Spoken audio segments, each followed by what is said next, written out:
Single dad took in beaten mom and her son cast out by in-laws, unaware her son was a billionaire's heir. Rain poured down hard that night.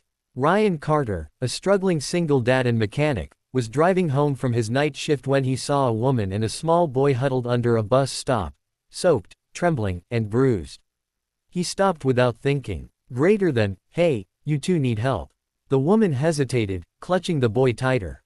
We have nowhere to go, she whispered.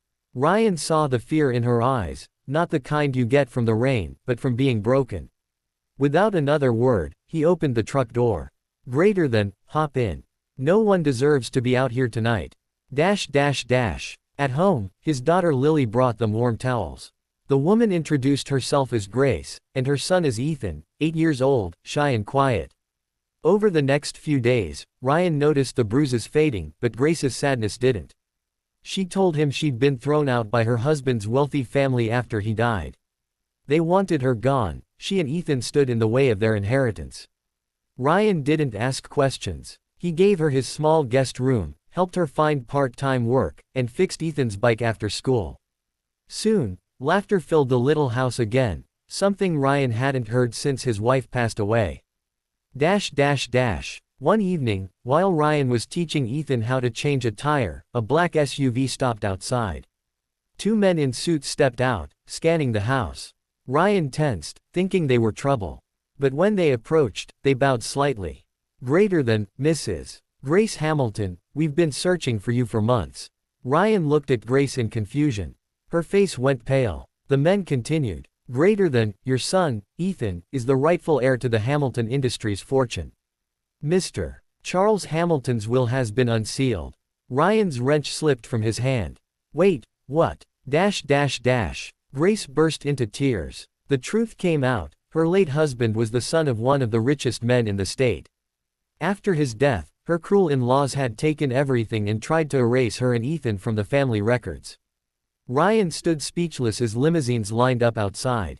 Reporters began gathering. The world suddenly knew who Grace and Ethan really were. But even as the chaos surrounded them, Ethan clung to Ryan's arm. Can we still come here, Mr. Ryan? I like it here. Ryan knelt down and smiled. You'll always have a home here, kiddo. Doesn't matter who you are.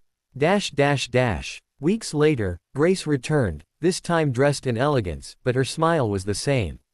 She hugged Ryan tightly. You saved us when we had nothing. My father-in-law wants to meet you.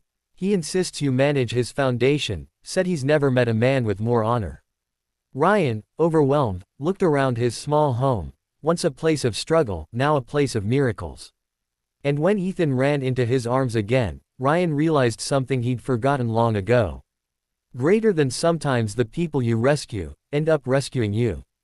A month after Grace and Ethan left, Ryan's small home felt painfully quiet.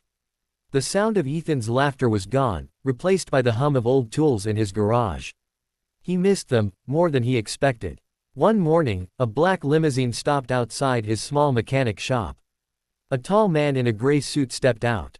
Mr. Ryan Carter. Yeah, Ryan wiped his hands.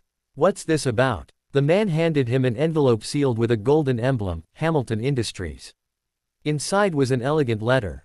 Mr. Carter. On behalf of Mr. Charles Hamilton, you are cordially invited to attend a private dinner at the Hamilton estate. Your presence is requested in gratitude for your kindness to Grace and Ethan. Charlotte Whitmore, executive assistant to Mr. Hamilton. Ryan blinked, half laughing in disbelief. Dinner. With them. I fix cars, man. The assistant smiled. Sir, you saved his only grandson. Trust me, you'll want to come.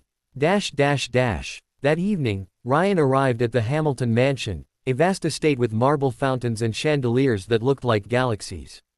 He felt completely out of place in his old jacket and boots. But when the doors opened, Grace appeared, radiant in a navy blue gown. You came, she smiled warmly. Didn't think I'd fit in, Ryan admitted. You fit in more than you know. She led him into the grand dining hall, where Charles Hamilton, a dignified man in his 70s, sat at the head of the table. His eyes, though aged, held gratitude. So you're the man who gave my family a reason to believe again, Charles said. When others saw disgrace, you saw people. That takes a kind of wealth money can't buy.